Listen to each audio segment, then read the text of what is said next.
Je pense qu'il y a des contre-vérités historiques qui sont énoncées aujourd'hui sur le terrain militant et politique, et j'ai souhaité faire une histoire de l'Occident.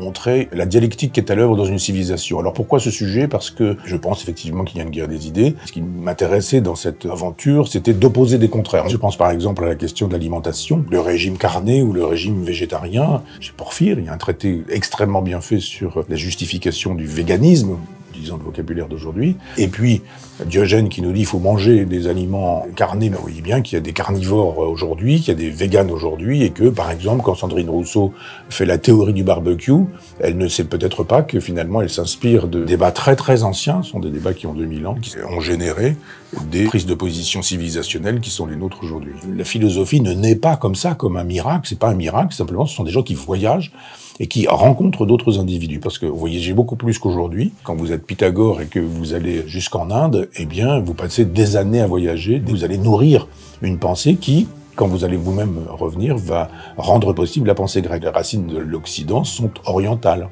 Je voulais montrer que les civilisations étaient toutes appelées à mourir. Je suis pas un décadentiste, je fais de la morphologie, c'est-à-dire l'histoire des formes. La morphologie est l'occasion d'expliquer comment ça marche une civilisation, comment est-ce que ça naît, comment est-ce que ça croît, comment est-ce que ça atteint son point d'acmé, et puis comment est-ce que ça commence à entamer une chute, et puis à un moment donné, ça disparaît, puis c'est fini.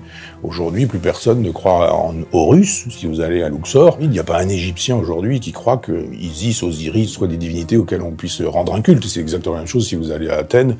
Sur l'Acropole, il n'y a personne aujourd'hui qui croit à l'existence de Zeus. Et pourtant, il y a des gens qui ont cru à ces divinités. Donc la morphologie oblige à avoir un regard de médecin. Je suis pas un moralisateur. Je regarde comment ça se passe et je vois que notre civilisation va disparaître. C'est ainsi. C'est ni bien ni mal. J'essaie de faire un travail philosophique avec la phrase qu'on prête à Spinoza. Ni rire ni pleurer, mais comprendre.